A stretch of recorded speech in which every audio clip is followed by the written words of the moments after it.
There were users who were like, you know what, we will give you this Teams and you just join our Telegram channels, and they used to have like thousands of people there on the Telegram channels. 8th most populous country in the world.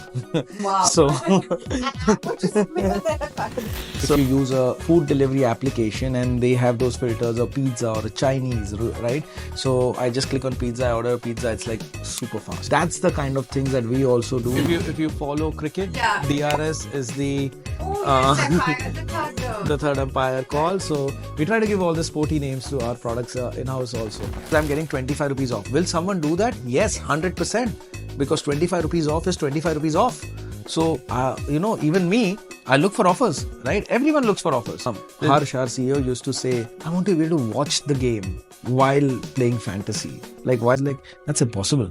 How will you do this? Like, are you going to become a video player? How do we, what about the rights? How do we do this, right? Welcome to another episode of Behind the Feature. I'm Diksha Anand, and we're joined today by Vaibhav Kokal, VP of Revenue at Dream11, India's leading fantasy sports app. And here today we're gonna explore the exciting world of fantasy sports, as well as how does revenue monetization work. Hey Vaibhav, welcome to the show. Thank you, Diksha. So Vaibhav, why don't you tell us a bit about yourself? I have been with Dream11 for more than 6.5 years now, and it's been a roller coaster of a ride. Every day we call this office our stadium, and every day that we walk in, there's a match that needs to be played. We need to ensure that you win the match at the end of the day. So that's how we keep ourselves motivated day in, day out. I have been looking at the product side of things for Dream11 for about 6 years plus now. I had additional responsibilities on the operations side as well, but my primary focus is revenue monetization at Dream11. So yeah, it's an exciting charter for me. It's every day a new challenge that we come into, and we look to kill it every day. So how does a revenue PM role differ from maybe somebody who's doing it to like a growth role, and how many such roles do people get to explore in companies at the scale of Dream11? To answer your first question, how does a revenue PM role differs? It doesn't differ a lot. It just ensures that you smoothen out the experience. Because it's user experience that will eventually lead to revenue. So as much as user experience you can smoothen out, and you have to ensure that at the payment gateways you don't have errors in your product flows as such, which actually ensures the users have a great experience while interacting with your product. So for a revenue PM, it becomes utmost important that the user experience is great. Said that about a growth PM, or look at that about a tech PM as well. It is very important for all of them to focus on the experience side of things. So I don't think it is that different. It is just a little bit more focus on the user experience side that really has to come in. And the second part about revenue PM is, I think, the data focus. Data is something that needs to be on top of things.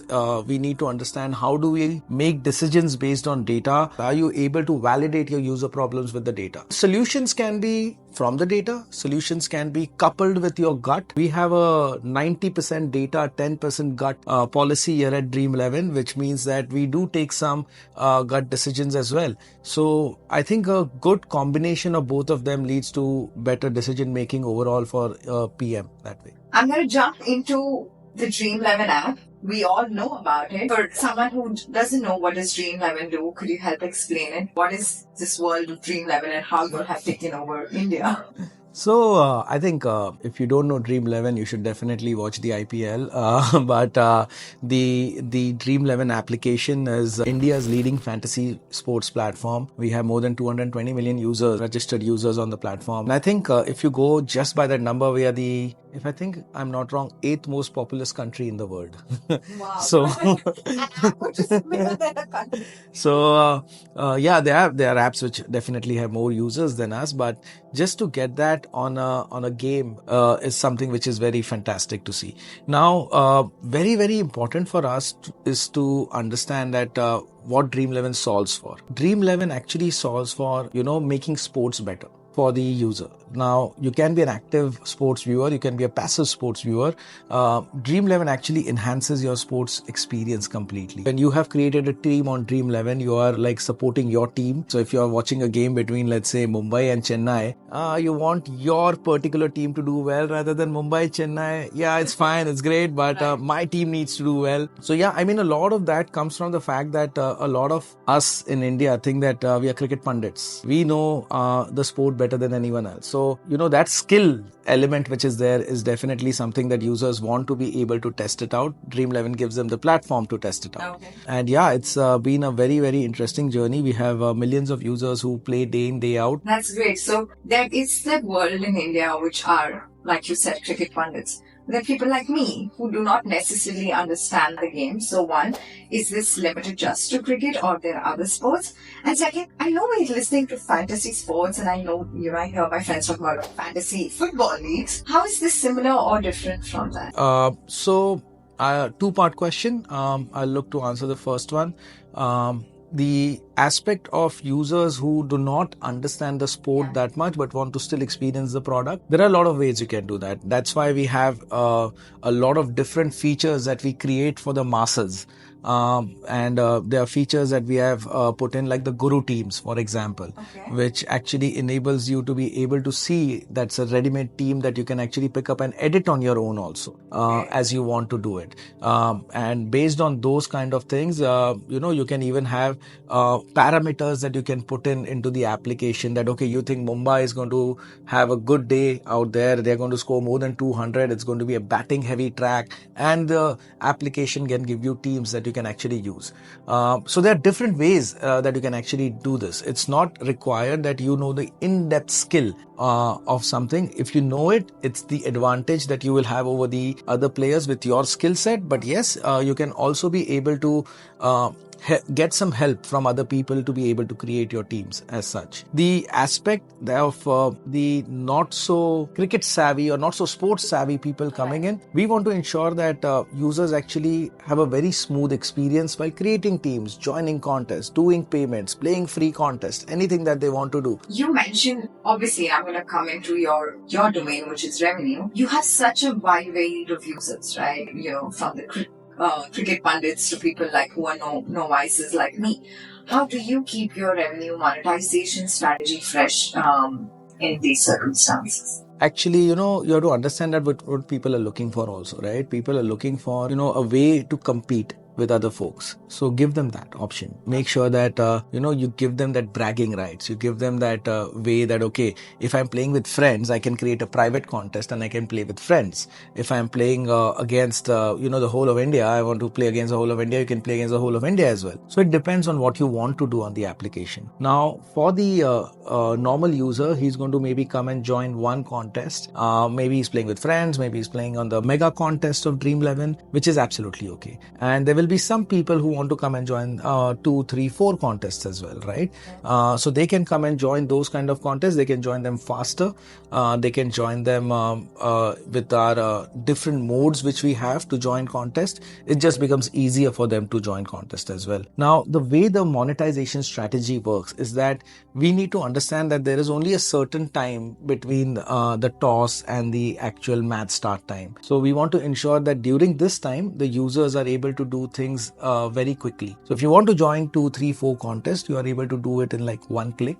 That's something which is interesting. So users are able to do that kind of things. That actually helps the users. You can also be sending invites. So for example, if I want to challenge a friend, I can send him an invite and he can come and join that contest via the invite sections as well. So all these different ways of joining contest based on a user preference is definitely something that we use. The other aspect that we actually do is to give user the right thing to consume at the right time. Okay. So that actually helps the user, okay, this is what I wanted and this is right in front of me. If you use a food delivery application and they have those filters, a pizza or a Chinese, right? So I just click on pizza, I order a pizza, it's like super fast. That's the kind of things that we also do. User is easily able to find the match. User is easily able to create the team. User is easily able to pay for the contest, and user is easily able to join the contest as well. That's for the regular user. For the purist on the application, we have the manager mode, which is the new mode that we have launched this year, where a user can go and create a team for the entire season, do transfers, etc., which is the kind of that classic season-long fantasy where fantasy was born. So those kind of things actually help us keep catering to different sets of users. So if I have to kind of summarize this aspect, I think one is you have targeted customer personas and then you actually make journeys for each of them.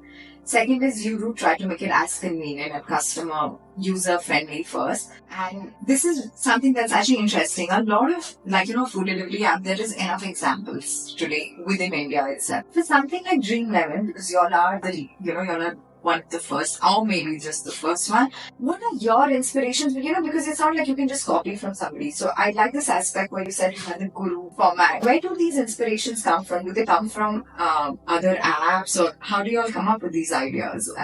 One word answer, our users. Okay. So our users were doing this outside the ecosystem. There were users who were like, you know what, we will give you this Teams and you just join our Telegram channels. And they used to have like thousands of people there on the Telegram channels.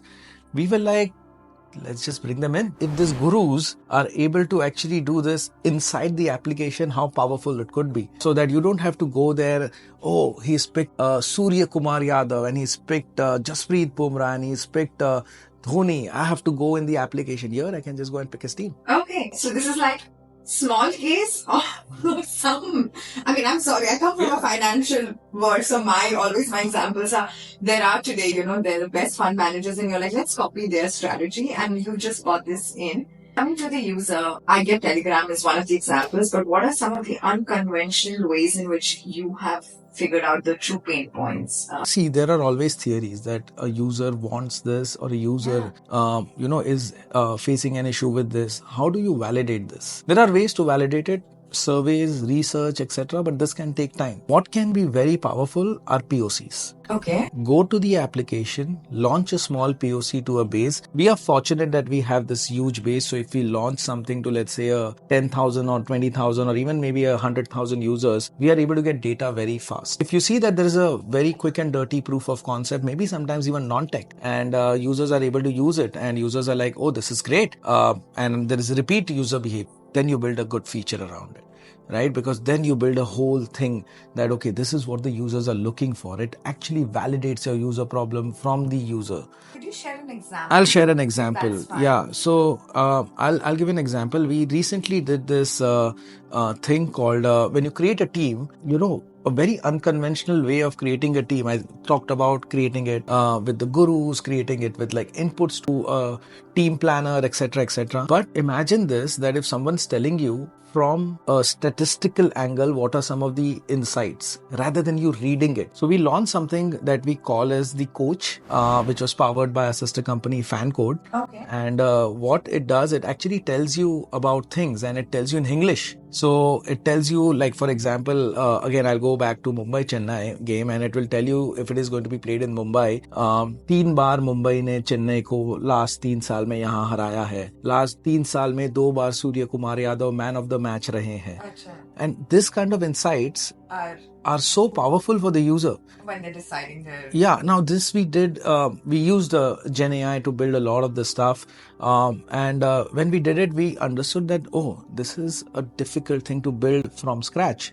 Because Gen AI, of course, we are still all playing with those technology and everything. So like, let's do a POC on this. And our users loved it. The kind of usage that we saw on this application, people were like 1 minute audio, and it was an audio where you can actually keep selecting the team also.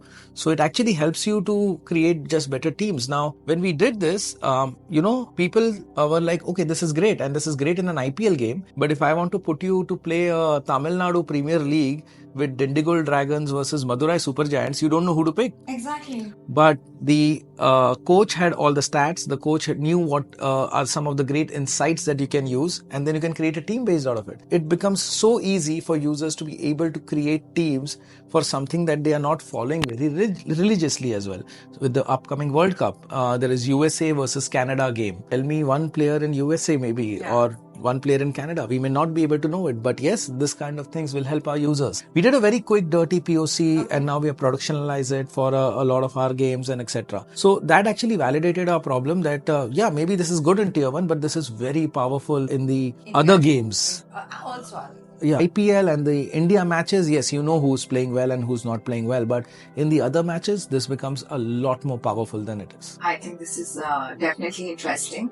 Just coming back on the revenue aspect of it, you have so many varied users, right? How do you decide? One of the biggest challenges I also had in my previous time is how do you decide to give enough so that the app continues to be enticing, but then then also get people to pay for the right features and get them to continue playing on your app. Another very interesting thing that we have launched this year is different formats in contests, like the power play mode, where a user can actually go and say, okay, I'm going to pick up Rohit Sharma and Ishan Kishan and Mumbai Indians is going to play really well in the first 5 overs. So all my points will be doubled in the first 5 overs. Whereas there might be some other user in the same contest who thinks that, okay, Bumrah and Akash Madhwal are going to play really well in the last 5 overs of when Mumbai is bowling and they're going to pick up like 5 wickets in that time frame. And I'm going to keep them as captain and vice captain. And that time is when my points will be doubled. So those kind of things that users have to even think about, right? Giving new, innovative, novelty factor to the application every time that the user comes in. That's actually what retention works for us. That's the way that we are able to keep users on the platform. And when users on the platform, we can monetize them, because for them to be able to enjoy the application, they have to join contests. Do you draw a particular customer journey? Is there a particular methodology or process if you had to share an end-to-end journey? Imagine for a new user like me who comes onto your app. So I think go around brainstorming this kind of a challenge that comes to you. I mean, see, the journey is pretty simple. It's not that complicated for a user, because a user has to come in and on the application, and it's not a very complex application. It's once you have used it, of course, the first time you use it, it may sound a little complex, but once you have used it, it's it's simple. So, and again, as I said, IPL is 2 months in a year. We have to ensure that the user keeps playing other formats. We have other sports like football, basketball, hockey on the application, kabaddi. Kabaddi is one of the biggest sports that we have on the application. So we have different sports on the application that the user can keep playing and keep enhancing his skills on. And again, if a user is new, he can try, and everyone in India can start with cricket and then go and follow the rest of the sports as well. Gameplay behavior that they exhibit will change over a period of time. Okay, this is fantastic. Like you mentioned, we're in middle of the IPL season. Y'all must be seeing crazy volumes. Y'all were the title sponsors in 2020 for the IPL. Can you give us a sense of what kind of transaction volumes is Dream11’s doing this time? So I'll give you a couple of very interesting factors. One is that this year we reached about 15 million in concurrency. 15 million, which is insane, because the kind of people who are coming to the application, this would be 1.5 crore. 1.5 crores. Yeah, that is the kind of numbers that we were seeing. And these are concurrent users at one point of time in the app. So in 30 minutes, a lot more. But the point there being that to be able to handle that kind of scale is very interesting. We get data in terabytes on a daily level that we need to process. That is a very, very interesting challenge that we keep getting, because we keep talking about, you said that we were a title sponsor, so everyone should know Dream11.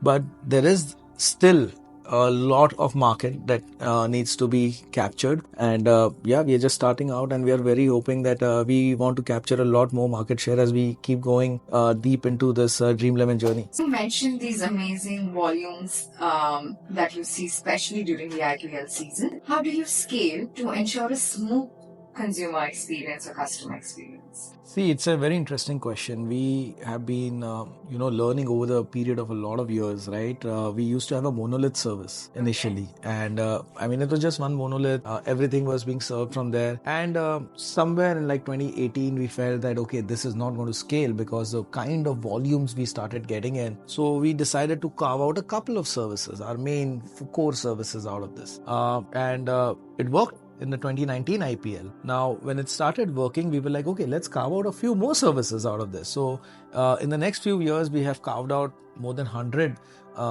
services out of this, and we work with a lot of partners also to be able to help us out with this. But there are some things that we realize that have to be done in-house, right? So anything core we want to build in-house, and anything which is non-core we can definitely outsource it to our partners. Now something like experimentation, right? Any product that needs to be successful needs to be able to experiment heavily and quickly and in a reliable manner. So even with experimentation at scale, we tried a couple of things, but we were not successful at it. Then we have developed our in-house system, which we called as DRS. Okay. It's a decision review system. Sounds like the So if you follow cricket, Yeah, DRS is the the third umpire call. So we try to give all the sporty names to our products in-house also. Yeah. So this piece actually has helped us be able to scale with a lot of experimentations also in-house, right? And for us to be able to maintain that user experience, there is an entire team. Before 1 hour before the IPL, we have this war rooms that we have created, and we will basically monitor every service which is going on at that point of time. The product team, the operations team, and most importantly the tech team which is there. And this teams actually monitor what is going on in the system, if there are alertings which are there. So even in night 2 a.m. if there's an alerting issue that comes in, we have systems in place that takes care of all of this. So for us, even if you walk around the office of Dream11, there are screens which actually show you how the user experience score is going on. If it is below 99.8, then we have to figure out what is going wrong somewhere. So we do believe in keeping our user experience at like 100 all the time, so that our users, whenever they log into the application, whether it's 7 p.m. in the evening or 7 a.m. in the morning, they still need to have that experience which is unmatched and unparalleled to anyone else. So coming to obviously at scale, one of the biggest challenges would have been payments, right? At the end of the day, processing payments at such a huge scale. So how is it that you all went about? Were there any frameworks that you all used in this aspect? So I'll take it as a two-part question. The first part is about payments at scale. Now, payments at scale are very tricky. See, now a user has done everything. He's installed the application. He has made the team. He has an intent to come and pay for a contest that he wants to join. And if he fails at the payment part, he's not coming back. Right? So it was very critical for us to be able to manage these payments now. And we worked with a lot of partners to be able to get the transaction per second requirement very high, which goes into thousands for Dream11. Now, anywhere else, you will not find it going above 100 other than gaming. So then these partners also had to, tweak their systems and make sure that, they are able to support the scale, etc. It's been a long journey. It's been about 4-5 years that we have invested very, very heavily in payments. We have worked very closely with our partners, with some of the banking systems as well, to ensure that our users get the best experience. But in product, we have introduced things like personalization for users, so they know what amount you want to deposit, what is the instrument that you keep using. So all those is like one click away, and you just click once and you go through. Not only payments but also withdrawals, right? Because the big trust factor is I'm able to withdraw money. So for us, scaling both cash in and cash out was very, very critical, and we have done that over the past few years. How have we done it? Yes. Right? A very core principle at Dream11 has been go to the root problem and solve that problem. There will be a lot of so many, right? But also in terms of problems, how do you arrive at core problems? How do you know this was the root cause of the problem? And is it just data that you use, or are there other... So there are various ways. There is data, which definitely backs your thought process. There is user feedback, which actually validates it. We have research teams that actually helps us with validating user problems as well. We in our company, including myself, everyone talks to users. So we do take user calls on a daily not on a daily, but let's say a weekly to a monthly basis, depending on where you are in the organization. So we do a lot of user calling and understand what our users want, because we have meet and greet with the users. So every month we call like a bunch of users to come and meet us here at this our stadium, and they talk to us. They tell us what their problems are. They get to interact with the CEO for an hour also, give him feedback directly as to what they feel about the application. So all this actually helps us validate the problem. Okay. Now, from that problem, there are going to be multiple solutions. Exactly. One problem will not have a one-to-one solution mapping. So there are going to be multiple solutions. Now, some solutions might be easier to implement than the others. Some solutions might be very difficult to implement. Some solutions might need compliance and legal buy-in. Some solutions might need some marketing buy-in, etc. So what we do in our thing is that depending on how big the problem is, right? Because not all problems are equal. Every problem is different, right? We all are problem solvers here. So we look to pick the issues which is very big in terms, and then see this is the biggest pain point for the user and solve it like that. Frameworks. A lot of PMs actually get involved in a lot of different frameworks, be it the RICE, be it Kano, be it Moscow, and there are going to be another 20 that we can keep naming, right? The right way to look at it is how big is the user problem? What is the gravity of the problem which we are facing?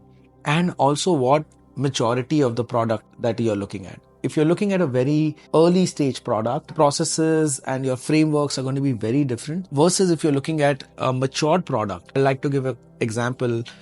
We have something that we are building, manager mode, as I said earlier, which is a new product. We just started it like 3-4 months back, and we have a very different thought process there, right? I mean, the idea is to keep going very fast at it and try and launch it as soon as possible, test it out. If not works, just remove it from the product, go and launch something else. If it works, double down on those things.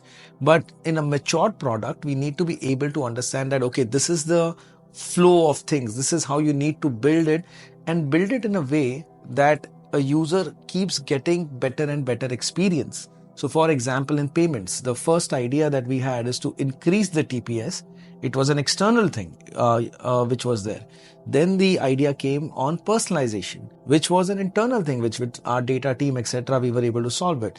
Then came a place where we are doing a lot of product increments, which are quick retries, etc., that we are looking to do. And where do users get more jittery? अरे मैंने पैसा भरा लेकिन application पे दिख नहीं रहा है.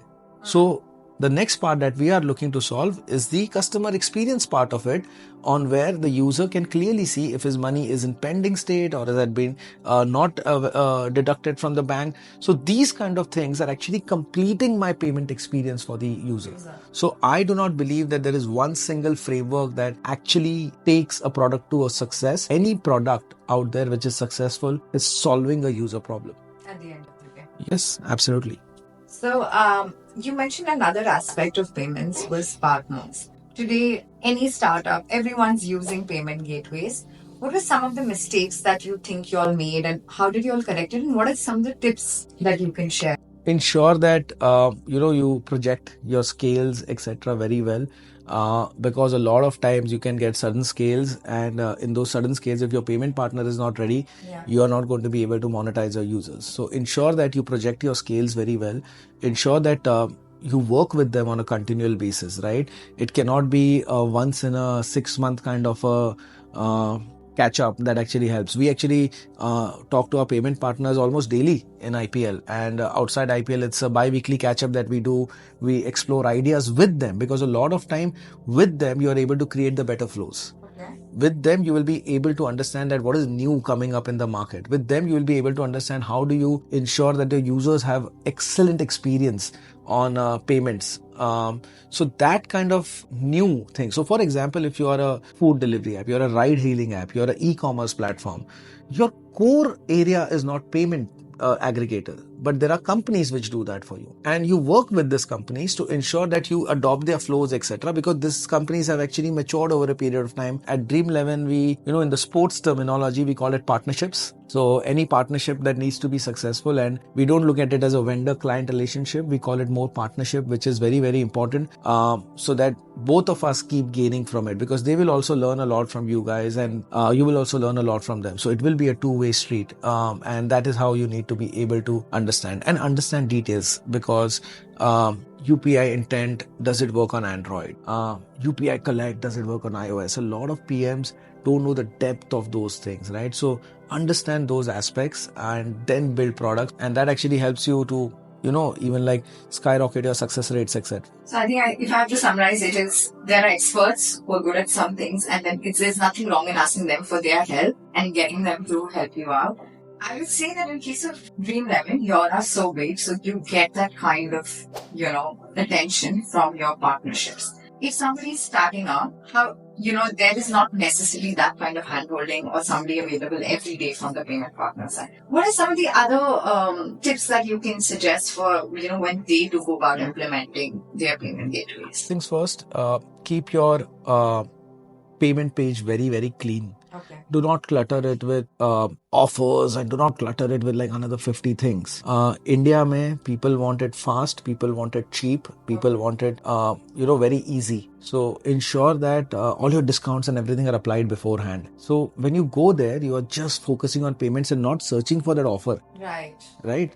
Because, I have this credit card. Now let me go and find this credit card that I've kept in my other wardrobe. And then, you go there and you do that because I'm getting 25 rupees off. Will someone do that? Yes, 100%. Because 25 rupees off is 25 rupees off. So, even me, I look for offers, right? Everyone looks for offers. There's nothing wrong. So any offers, any discounts want to apply, just apply it and come to this place. Will there be a sunk cost initially? Yes, there may be. But if a user is coming and repeating, you will basically get that retention piece sorted out. Point there being that on your payment page also there should be trust markers. Trust markers actually help a lot in users actually, this is like verified by a company, etc. So that actually helps a lot. It's a small thing at the bottom, but like users like, I know this. So right? This is legit, it's not a This scam. is legit. Yeah, this is legit, right? If you're a payments PM today, you need to be able to read what is going on, what are the new things which are going to come out in the market, and then be able to stay on top of those things. Because if you go and say that I want to do UPI Lite today, I think NPCI will love you. Definitely. My last question, which is what was one of the most outlandish feature that you've been ever asked to build at Dream11 or in your previous? I think back when I joined, this looked very ambitious back then, but now we have been able to do it. And then Harsh, our CEO, used to say, I want to be able to watch the game while playing fantasy, like while following my fantasy. I was like, that's impossible. How will you do this? Like, are you going to become a video player? How do we, what about the rights? How do we do this, right? It looked very, very far-fetched, and we were like, so there is a match being played and the Dream11 leaderboard is below that, and it's updating as a batsman hits a boundary, the leaderboard gets updated. This sounds very, very fascinating. Now, because of this, what happened is that we got thinking about this aspect, and when we got thinking about this aspect, the fan code piece also came in. And I still remember 2019 there was this Mazanzi Super League. It doesn't exist anymore in South Africa, and that was the first game that we actually was able to. I still have the video recorded on my phone. It was the first time that we saw, so the batsman actually hit a boundary and my points got updated. And that was like, wow, like that is a true experience, right? I mean, it's not that I'm seeing the ball match on the TV and then opening my app, etc. That kind of experience, that a well-rounded sports experience, and that's what we are looking to do, make sports better. This is something that makes sports really, really fun. So to summarize, I think the key takeaways, if I want to just put it out there, data driven. I think make sure that you're able to tell the story with the data, and being able to be that storyteller with data is going to take you to places that you can't even imagine. When you're building a product, make sure that your focus is on the user. Now, it can be a B2B, it can be a B2C, but the user who is there at the end, who's going to use your product, you're actually solving a real problem for him. And third is, make sure that you're known in your organization for the ability to get things done, because these are the three things that can take you to a very, very high level in any organization, be it either MNC, which you're working, be it a startup. So make sure that you are working on these three things. That would be something that I would want to see even with someone that I work or even I work for. These are the abilities that you want to see in the new age professionals. Fantastic, Vaibhav. I think this has been extremely interesting discussion and such great takeaways. 100% with you on this. And I look forward to catching up with you again on Behind the Feature. Okay, thank you, Diksha.